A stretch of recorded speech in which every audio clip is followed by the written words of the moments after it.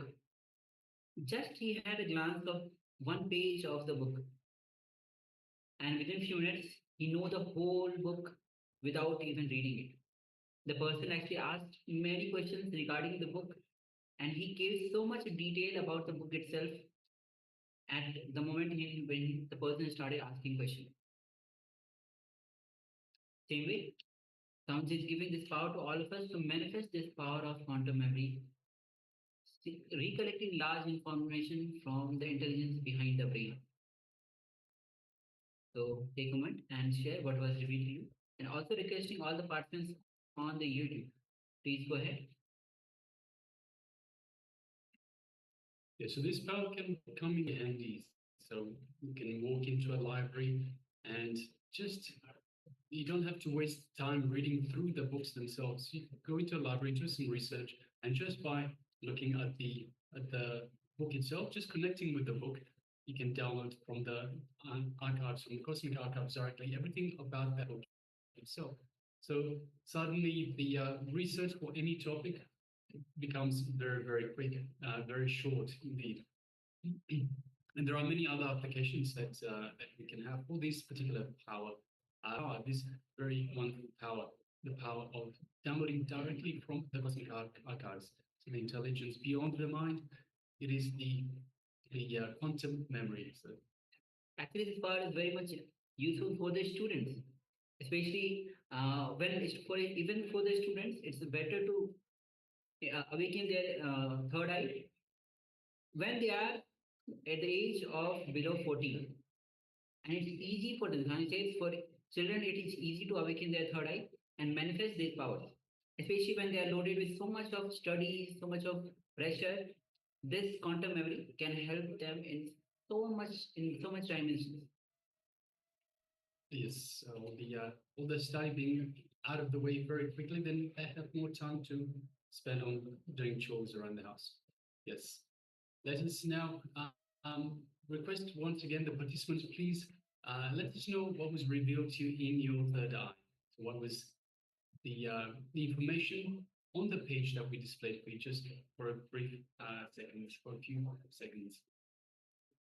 And shortly we will be reading through that page. So this was a page from the book Science of Living Enlightenment, book by the Supreme Pontiff of Hinduism himself.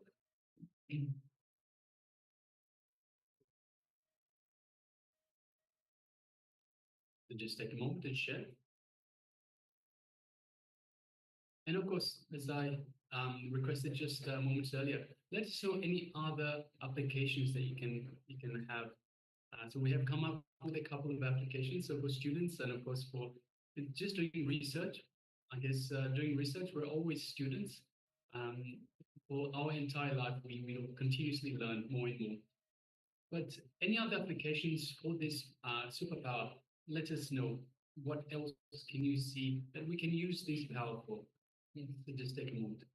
And it's interesting, like power is given, but according to you, your situation, you can come up with so much of applications which are useful in your life, so that how you apply the same power in so many different ways.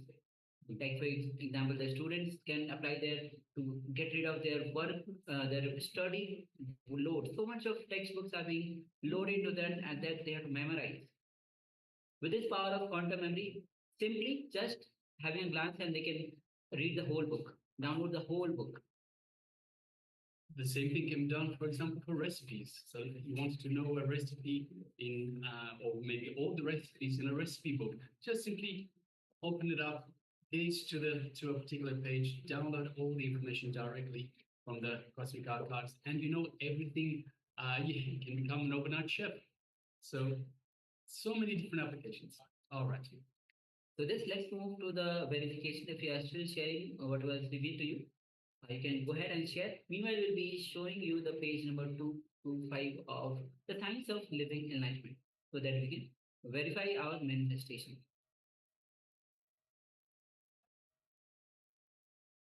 Yes, so this is page number 225 of the Science of Living Enlightenment. This page starts with the word authenticity.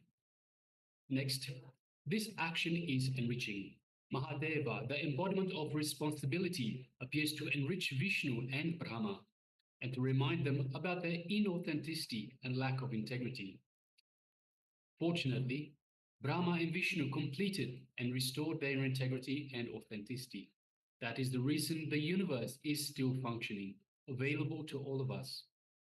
I tell you, whenever there is a lack of integrity and lack of authenticity among human beings, Mahadeva, due to his ultimate feeling of responsibility, appears in the space of time, form, and name to remind people and bring them back to integrity and authenticity. Today is the day we celebrate Mahadeva's happenings, all Mahadeva's happenings, not just this one, but all happenings. It is so beautiful to see our Sangha restoring their integrity and their authenticity and taking up responsibility and enriching themselves and the world. I can feel the joy that Mahadeva would have felt when Brahma and Vishnu restored their integrity and authenticity. I feel the same joy when Rudra comes into your life with destruction. Face him with integrity and authenticity. He is not your enemy. He is your own being, reminding you to get centered with authenticity and responsibility. He is Shiva, who is your very life, because he loves you, because he is the very you. He is causeless auspiciousness. So yes, that was page number 225 from the Science of Living Enlightenment by the Supreme Pontiff of Hinduism, Bhagavan Sri Nithyananda Paramashivoham. So yes, beautiful, beautiful book. Yes, and if you want to read, you can always go ahead and download this book and read. It's a essence of the Living Enlightenment book itself. And of course, the Living Enlightenment book itself is Swami says, whatever I have said, whatever I have spoken is there. What I have not spoken, that also is there. Whatever I am going to speak is there in this book of Living Enlightenment.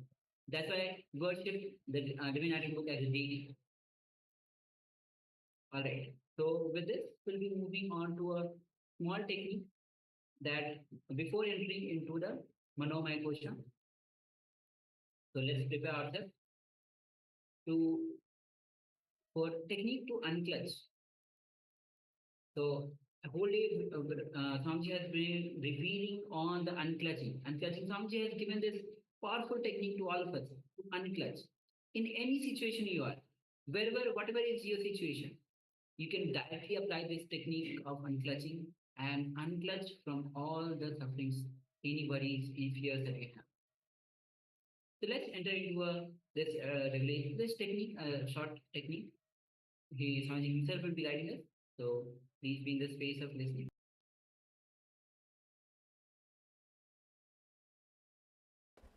9 minutes, just sit unclutched. No meditation, no mantra, no concentration, just unclutch. Just close your eyes and unclutch. Let's use this fresh morning energy to unclutch. No sleeping, no mantra, just close your eyes, tie the ribbon.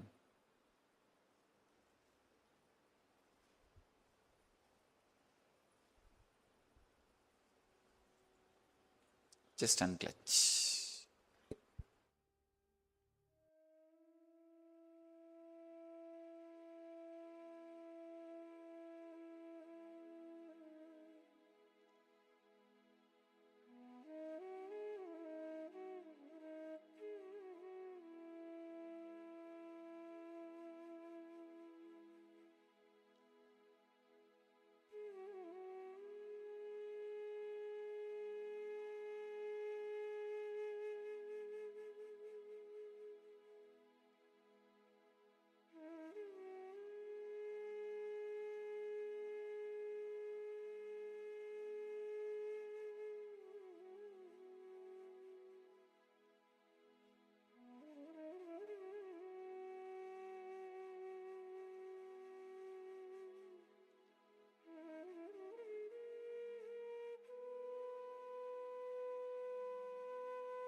best day.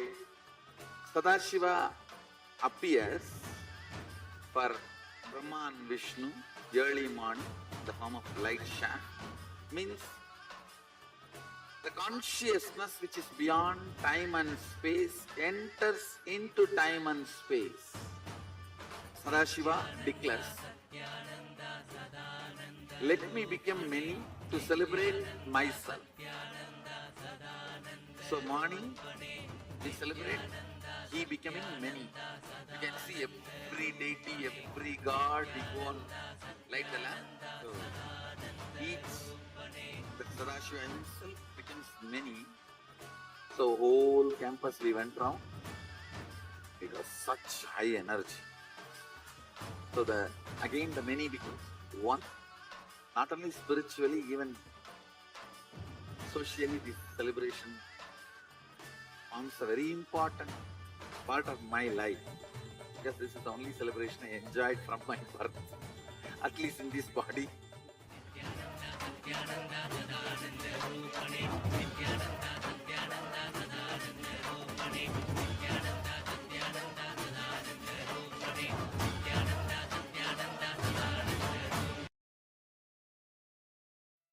Yes.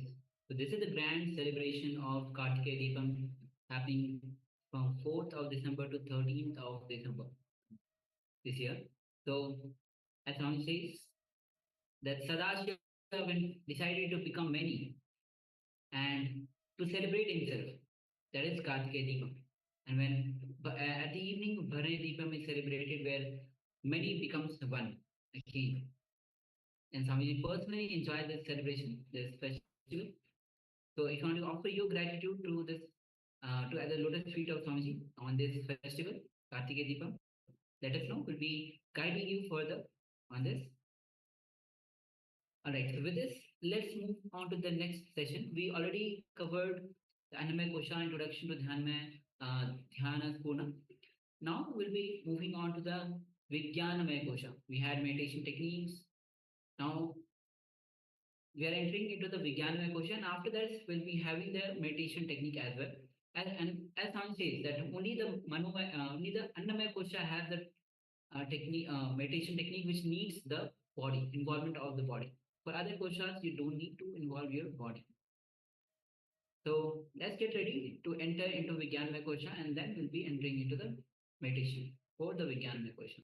Of my heart for already me to allowing me. Okay.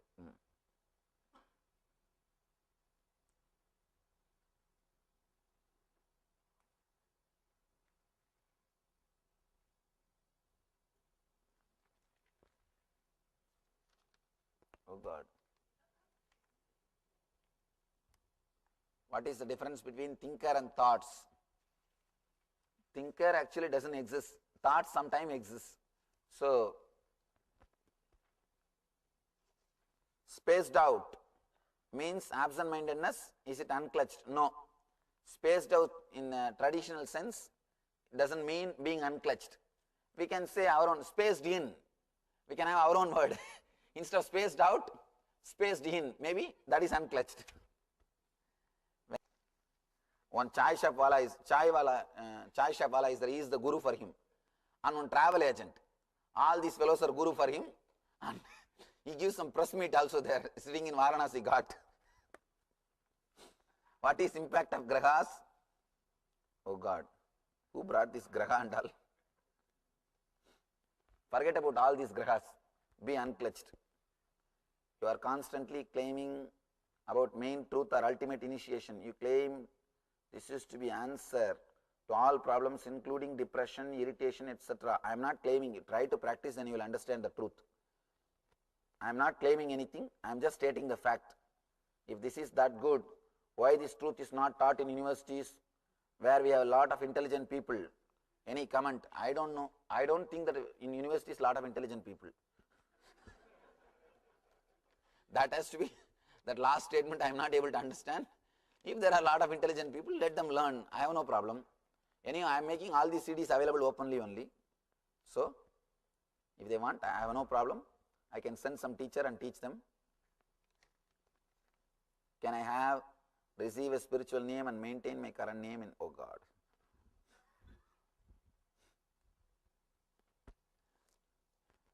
Time is also a shaft. Your concept about time is shaft. When you touch that zone, you are really entering into unclutched state. During meditation, when I was being unclutched, every moment I could not realize time.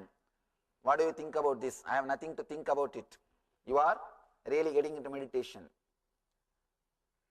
Please elaborate the meaning of Sarvam Kalvidam Brahma. The same thing, when you are unclutched, when you unclutch yourself, you forget the identity which is you and which is Brahman. Now you have said it is not your words but your energy that we receive. That is important. You also said that when you gave Dhyanapurana in India, you did not even need to speak, not Dhyanapurana, Nithyanandam. You just sat in silence. In America, we play so much with words. It is hard for us to sit silent because you are trained to speak. That is a big problem. See these consultant fellows, they will not do anything except talking. I have all these consultant fellows in my ashram. No work goes on. When I come, they just give me presentation. And when I come again, next time again I will have one more presentation. I ask, what is going on? No, this is the way consultants work in America, Swamiji. In India, no project plan or no consultation.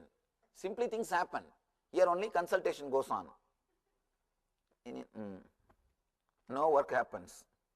The most powerful parts of the last 2 days and the parts in which I was the most unclutched is when we sat in silence. It is so much harder to be unclutched when words are flying around the room. What to do? That is right. Actually, in silence you can be completely unclutched. And when you are listening also, why do you feel disturbed? Your disturbance is one more shaft. Why don't you unclutch now also? You can do. When you can unclutch in the silence, you can unclutch when you are listening to me also. When somebody is talking also.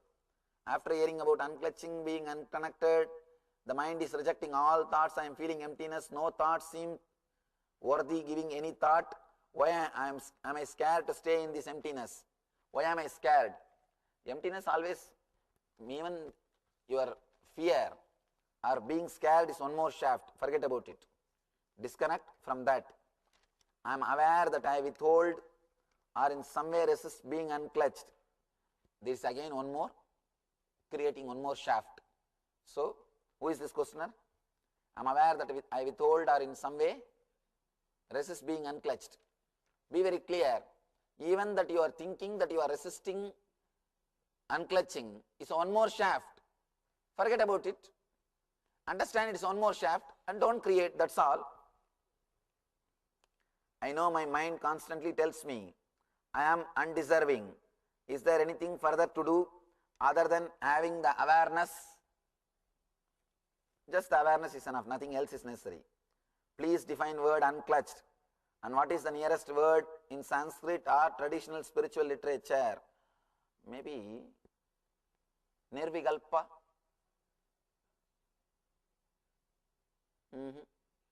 Sangha means in Sanskrit different.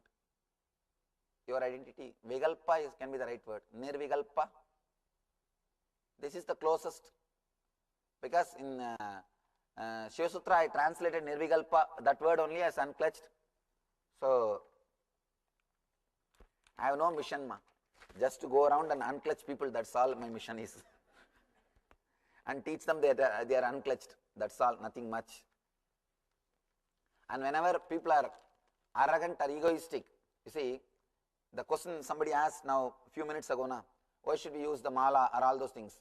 See, this is not, if it is out of real thing, I would have answered different. This is the, if you don't wear that my mala, what will you do? You will be wearing somebody else's photo or your own photo, your own ego. At least these are all some methods to replace you. And there are something even beyond logic, which I do not, which sometime you feel so much of gratitude and connected, you don't even ask logical questions like, why should I have your mala or locket or anything. Only if you feel connected to me, that much you are qualified to have healing initiation. Otherwise, there is no need for you to have healing initiation. It's a pure gift. It's a pure, see, one more thing. I am not God or Guru for everybody. I am not Guru for everybody. I am Guru for people only who feel connected to me. I always tell people, unless you feel connected, I won't be master for you. Maybe continue to search, you will have the right master. So, these are all few methods to check whether they really feel connected beyond logic or they feel connected only till the logic. So that these are all some obstructions or method I put to filter those people, those kind of people. So if you don't feel connected that much, then healing initiation is not for you. Forget about it. Search, you will have your master, then things will start happening in you. Okay. If I unclutch from my thoughts while talking to somebody, how do I respond while talking to someone who is not unclutched? Don't think that they are not unclutched. Don't think that they are clutched people. Just be, why do you bother about others? Just you be clutched, you be unclutched. You will see a different intelligence happening through you. I had a shaft of Swami that I met 10 years ago, Swami that I met 1 year ago, Swami that I met 1 day ago. I was about to be unclutched of Swami shaft. Yesterday I saw a dancing Swami. Whose question? Oh, yesterday I saw a dancing Swami. I have a new shaft consisting of dancing Swami.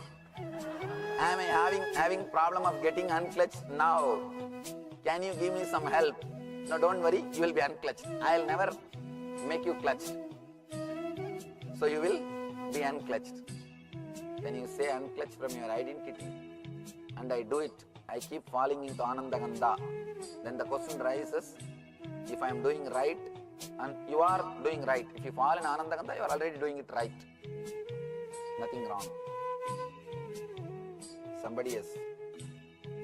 Huh? No, actually Anandaganda is not a shaft. It's a same meditation, technically little different. Only words are little different.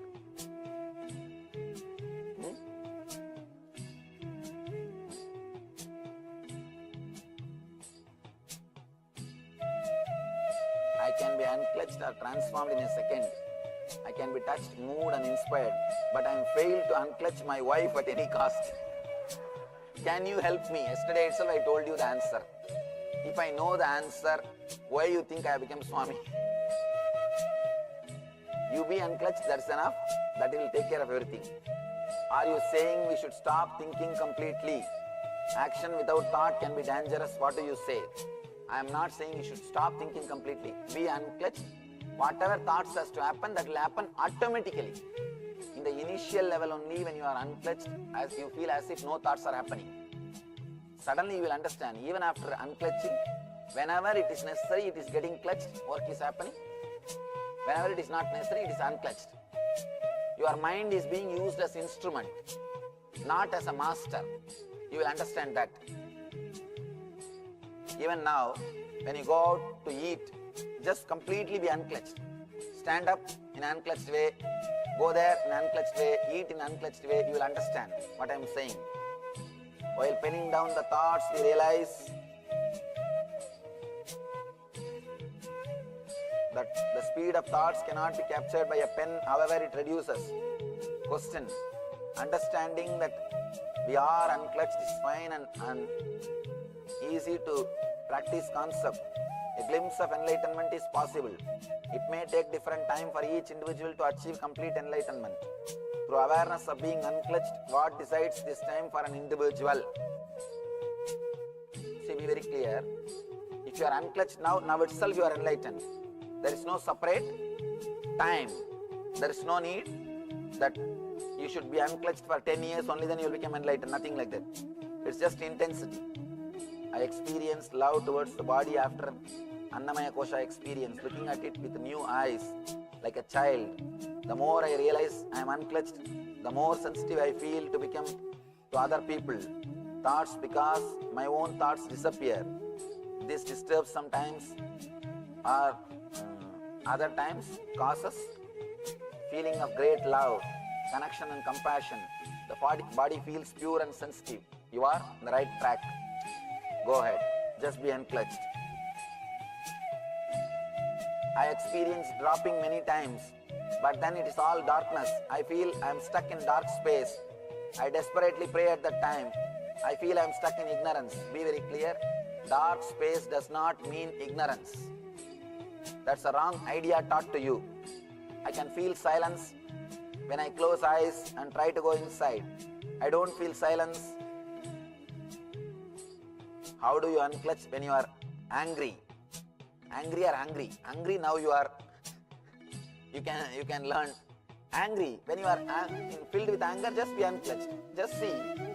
The anger which you had 10 years ago, the anger which you had 9 years ago, the anger which you had 8 years ago, anger which you had yesterday, and anger which you are having now, they are all unconnected, independent, individual incidents. Will unclutch mean not getting involved with the conversation or activity? No. That is again clutching with laziness, connecting with laziness. I am already a healer, I can Manomaya Kosha meditation. With Pranamaya, you are working with Prana. With Manomaya, same unclutching, but in the level of thoughts. It is not similar. It is, there is a difference. Little deeper you go. The first part of the program, it was somewhat resistant. After seeing you dance last night, it opened the path of the vibrational healing for me. I feel as though I go from being unclutched to being unclutched, being clutched to being unclutched, which is to me means bliss.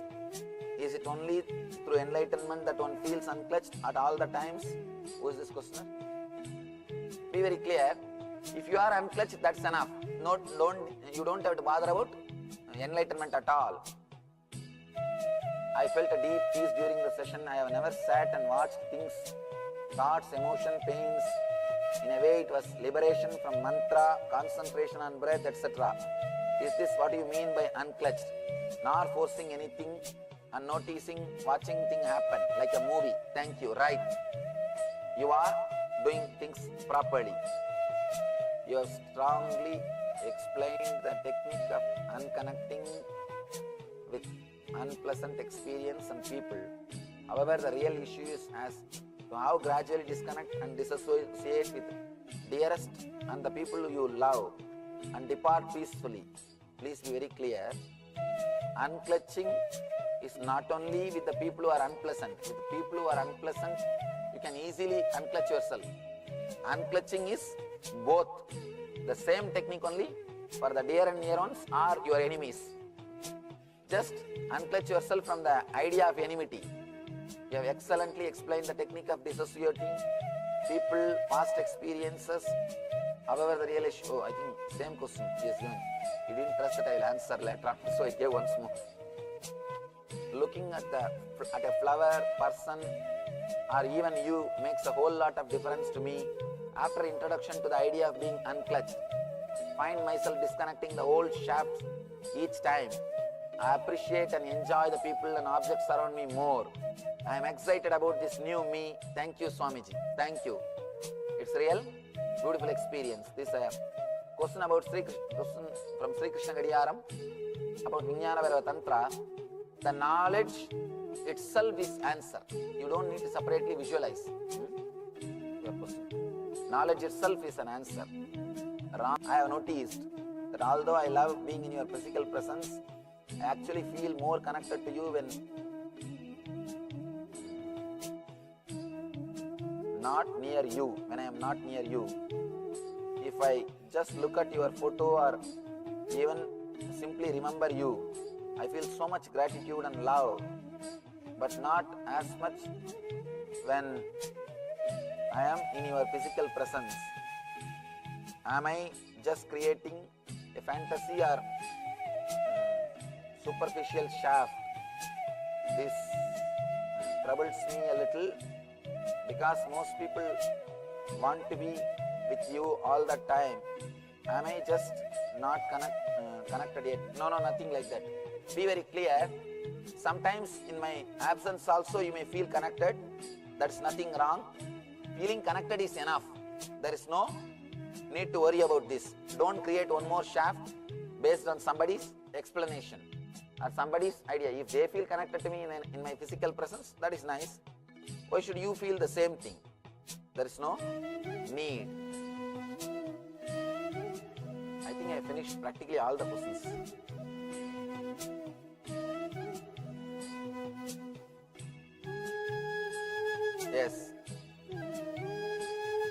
let's go into the meditation of Vijnanamaya Kosha. It is again same thing but little deeper. In the Manomaya Kosha I was telling, don't even bother to get clutched or get unclutched.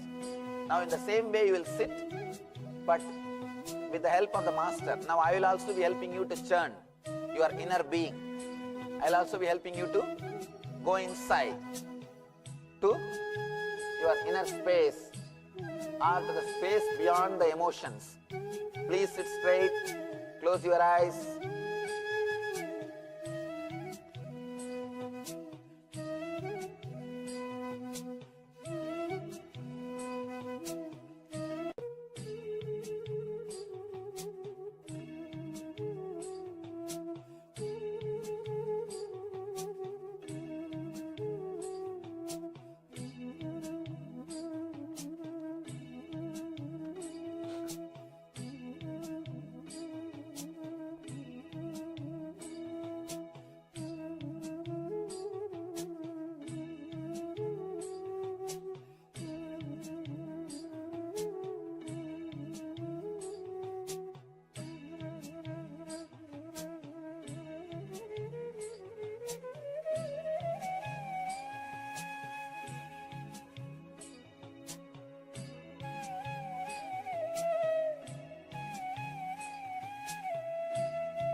Be unclutched. Be unclutched, even from the thought of being unclutched. Don't even remember you are supposed to be unclutched. Just be.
the best day.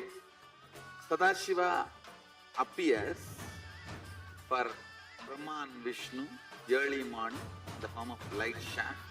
Means the consciousness which is beyond time and space enters into time and space.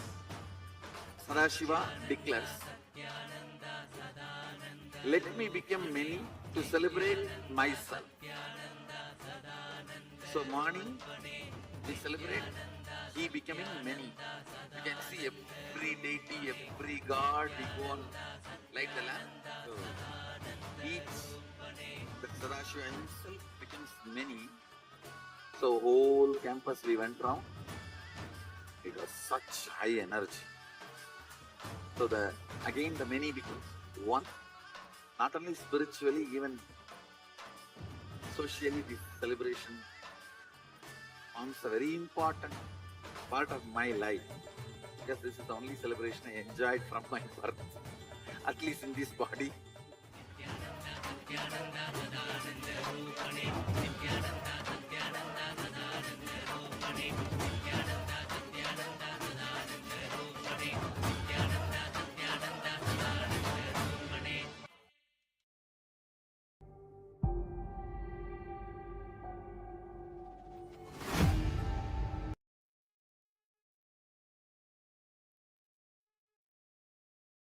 Yes, time of you. So this is the revelation by Swamiji on the Vijnanamaya Kosha, where with this, after this, we'll be entering into the meditation, visualization of expansion. Now we are supposed to go beyond this visualization also. How to go beyond the visualization?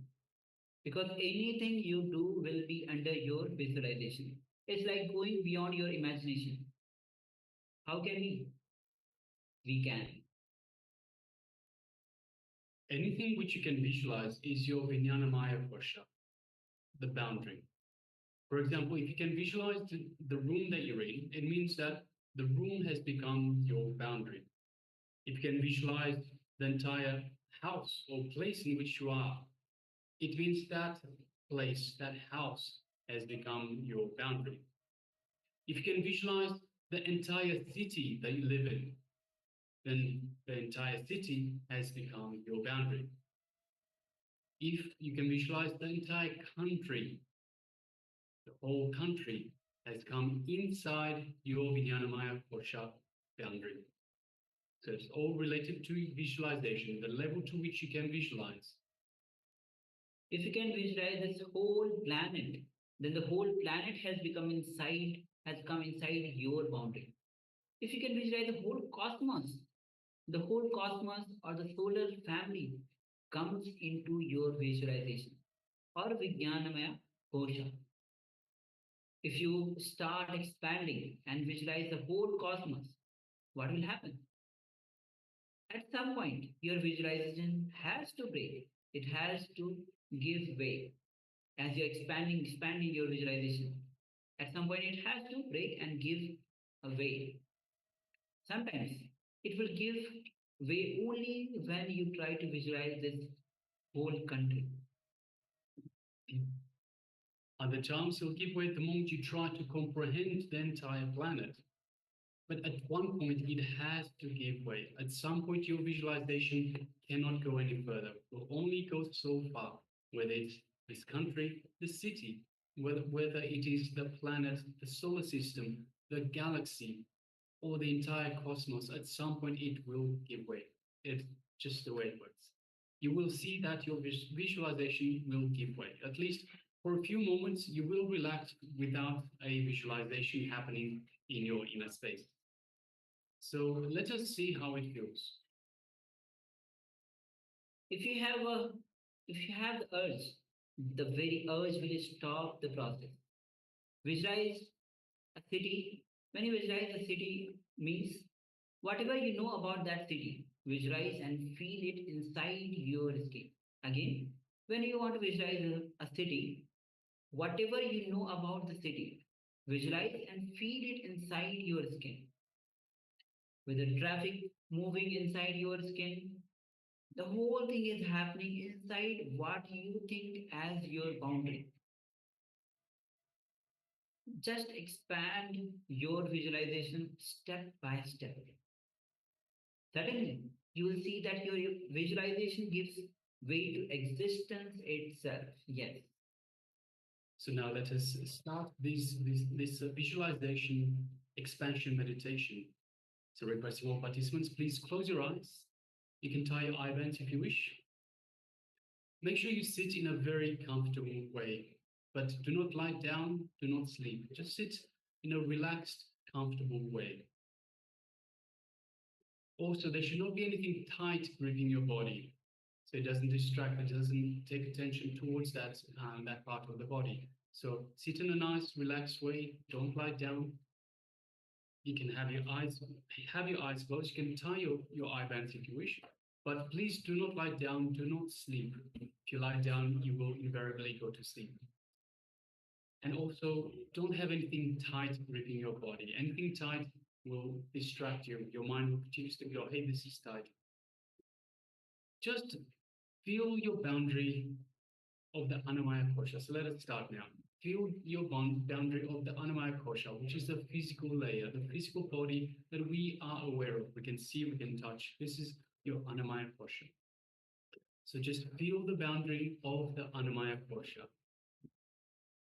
Feel yourself completely inside your physical body, your skin.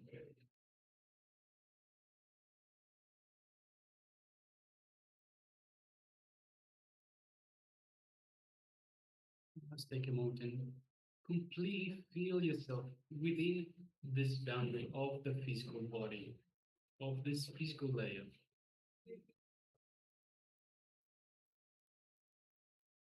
Feel yourself alive from head to toe. Go to your feet. Feel inside that you are alive.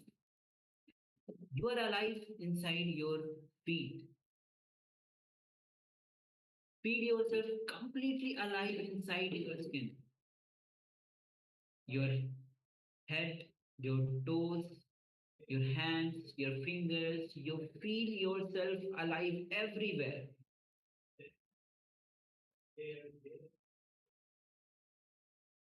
And then now expand to your pranic layer, about 10 feet around you. So the pranic layer, you just feel it 10 feet around you.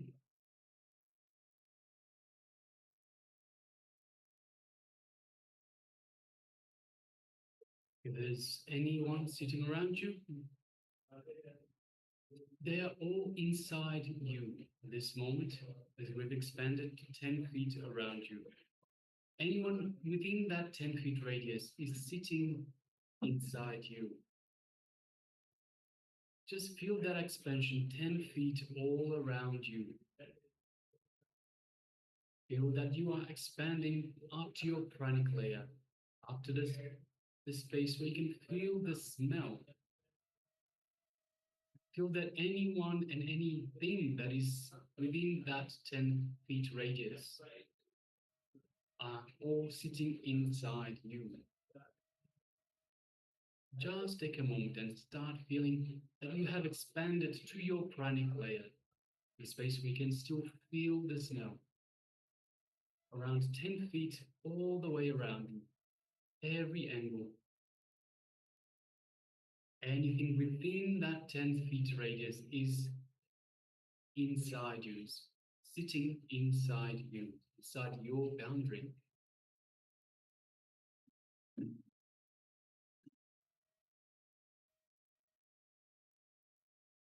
Now, just expand and fill the entire room where you are. So just fill every corner of the room.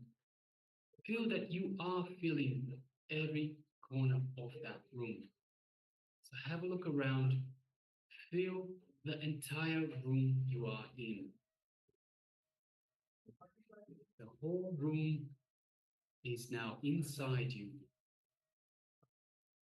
The entire room and everything that is in it is inside you. You are feeling, you have expanded and you fill the entire room that you are in.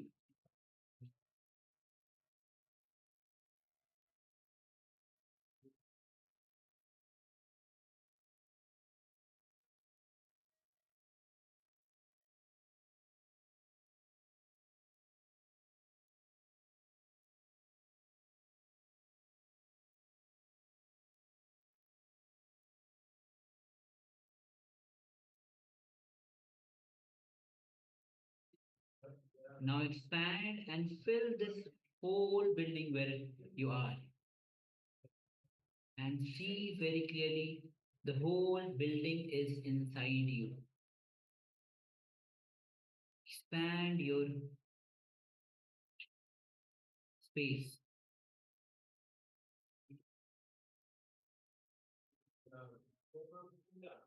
Expand and feel the whole building inside your body. What you think as your boundary is now around the entire building. The entire building is alive within you. Entire building is alive in your skin. Whatever is happening in that building, you are experiencing it because it is happening inside you, inside your boundary, inside your skin.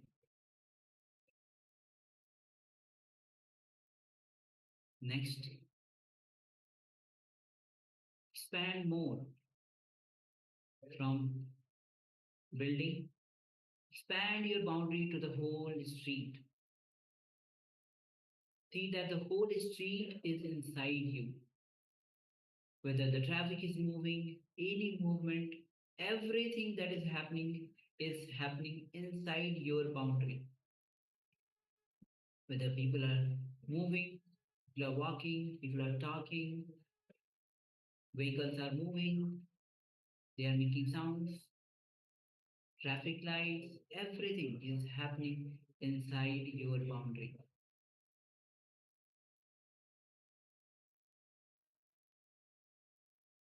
Feel every inch of the street, feel every corner of the street to be inside of you.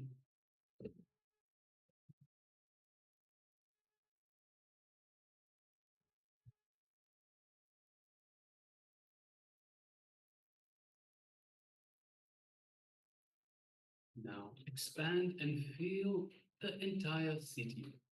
So feel the entire city, whatever you know about the city, all the places that you know in the city itself, just bring all of them to your memory now and see that everything is inside you. We have now expanded to fill the entire city. Everything you know of the city, just bring them to your awareness now, to your memory, and see everything is inside you. You are feeling it. Every little bit is filled by you. Every street, road, every home, every river, every hill, everything. You are feeling everything. And everything is inside you.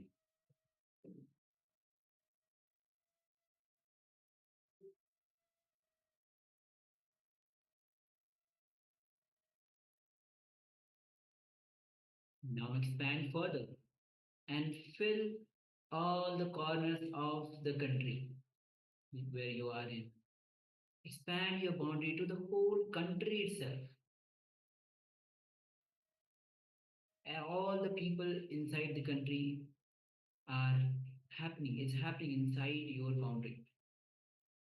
Whether it is the vehicles, whether it is the various houses, people, any activity that is happening in the whole country itself is happening inside your boundary. Whatever you know about the country, bring it back to your visualization and see that you are filling all those spaces. Everything is inside you. All the four corners of the country is inside your boundary. Feel that everything is inside you.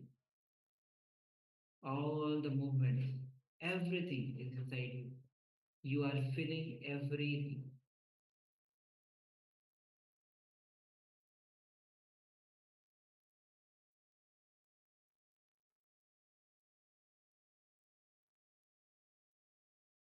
Now expand and just feel that this whole planet is inside you.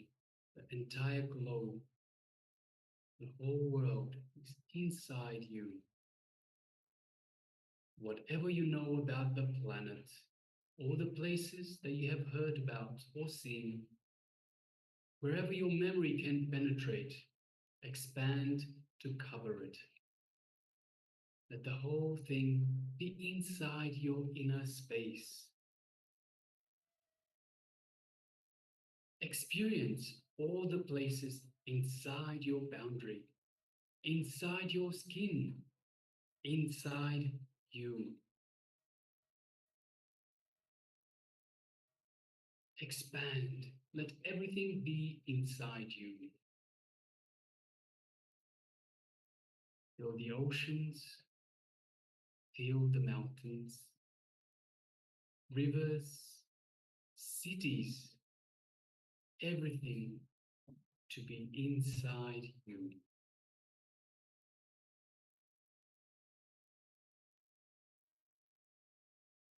Whole globe is moving inside your inner space. Now expand further so that the whole solar system is inside you.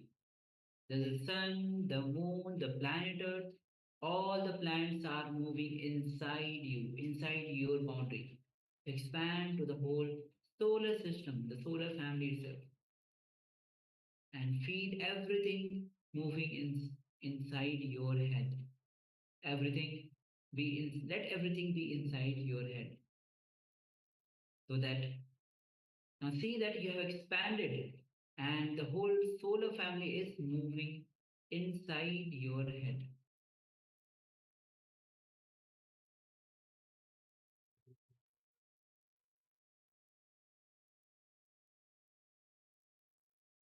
Now, let us expand even further. Let the whole cosmos be inside you. The whole empty space. Light covered by light. Darkness covered by darkness. Big bangs and black holes that are happening. Whatever you know as the cosmos, expand and allow it to be inside you. Continue to expand.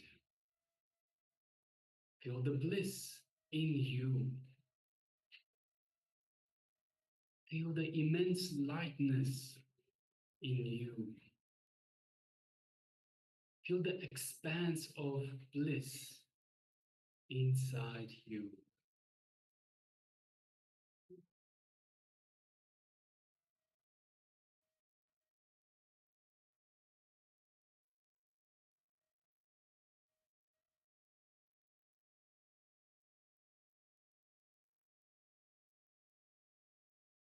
Continue to expand. You will start moving towards experiencing the Anandamaya Kosha, the last kosha, the fifth body. It is at the level of Anandamaya Kosha that true yoga happens. When the union of body, union of mind and spirit takes place, where you are one with the cosmic energy, where the self is alive and you have identified yourself within it.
right, you can relax now.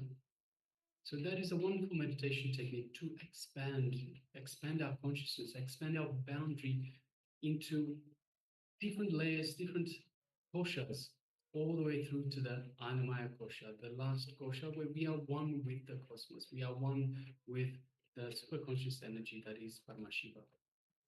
So it is a beautiful visualization meditation for this very purpose. All right, next, let us move back to the next segment is, of course, the power manifestation. So let us move back to the power manifestation, where today we are looking at the power of quantum memory.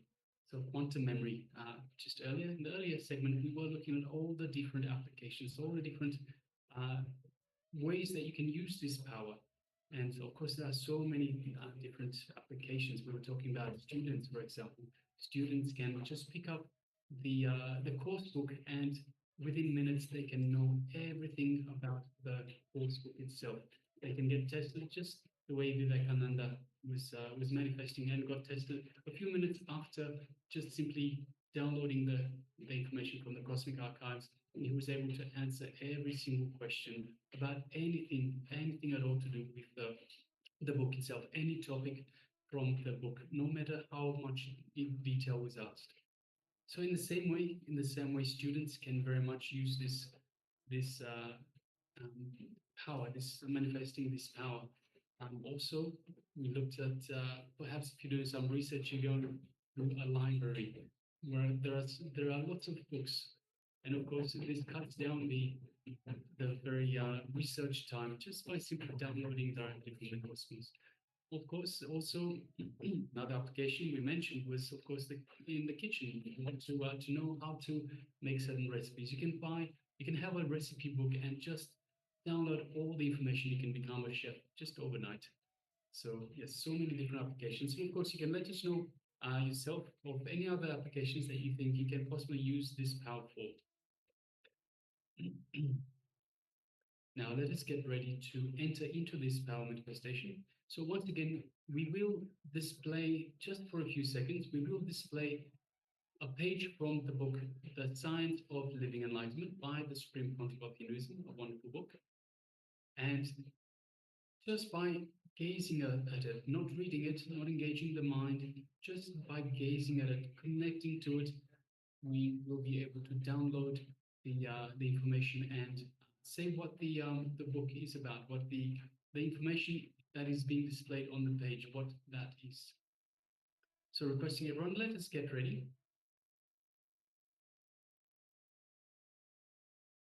So before we start, we request participants to please switch on your cameras. We have Ken Ian, we have Ma Le Tan, we have Ma Lizzie Wang, and Ma Shu Wei Bing. If you could please switch on your cameras and be available for this segment, for the power manifestation segment.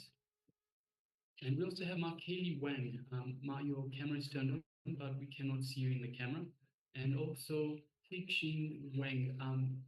It's very dark. I think we can just make out that you're there, Aya, but it's very dark where you are. And also Ma Rita-san. Again, the camera is switched on, but we don't see you in the camera frame, Ma. So if you're there, do let us know. And please, of course, make yourself available for this power manifestation. Now let us sit comfortably with the head, neck, and spine in a straight line. Yes, Ma Lizzie Wang.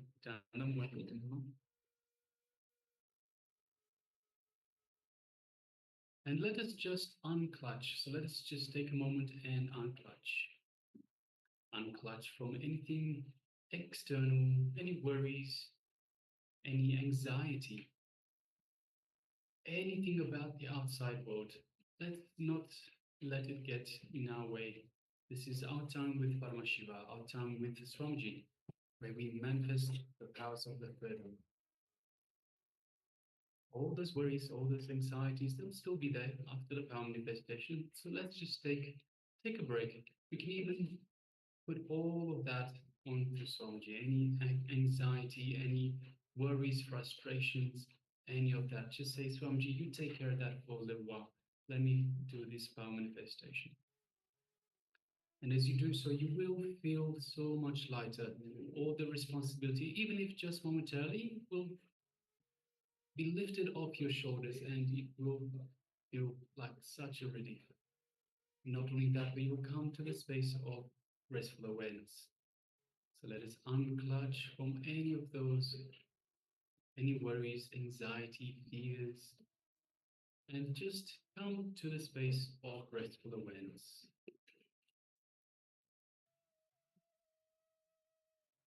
Now we'll be displaying the page from the Science of Living Enlightenment, the book by the Supreme Pontiff of Hinduism, just for a few seconds. So requesting everyone just gaze at the page, don't try to read it, just connect with it, and that's it. So now that you've got a feel for the page, for the information without reading it, you can go ahead and connect with Swamiji and ask Swamiji to give us the information that is behind that page. So let us once again sit comfortably with the head, neck, and spine in a straight line. And let us invoke Swamiji in our inner space. So this is the space where it is just for yourself and Swamiji. That special place where nothing else exists. Nothing else is a reality. Just yourself and Swamiji in your inner space.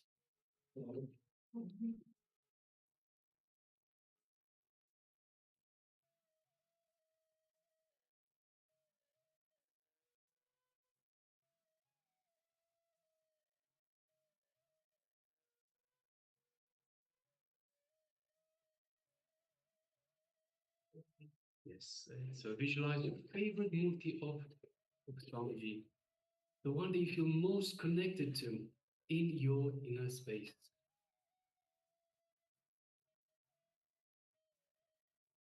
And as you connect to Swamiji, feel his love, his compassion, his infinite grace just showering upon you.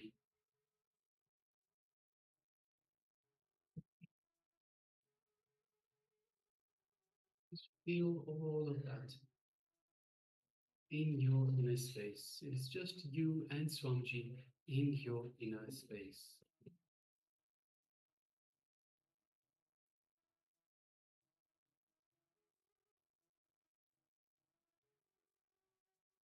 Now, let us move our gaze just gently to the third eye.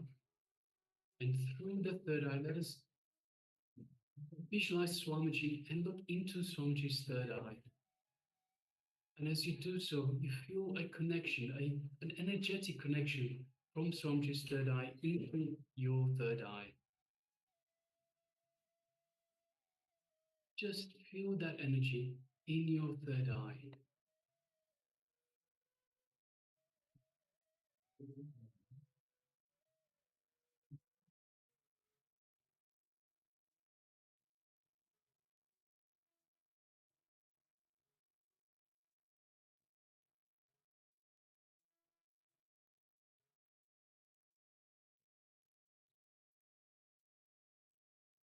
And from this space of oneness with Swamiji, let us put the page in our third eye, so the page that we connected to earlier. Let us put it in our third eye and ask Swamiji to download the information, tell us the information behind this page. What does the page hold? What is the information on this page? Let us start chanting Mahavakya. Om Nithyananda Paramashivoham. Om Nithyananda Paramashivoham. Om Nithyananda Paramashivoham. From this space of oneness, let us start manifesting this power of quantum memory. Let's begin. Ananda Paramashivoham. Om Nithyananda Paramashivoham. Om Nithyananda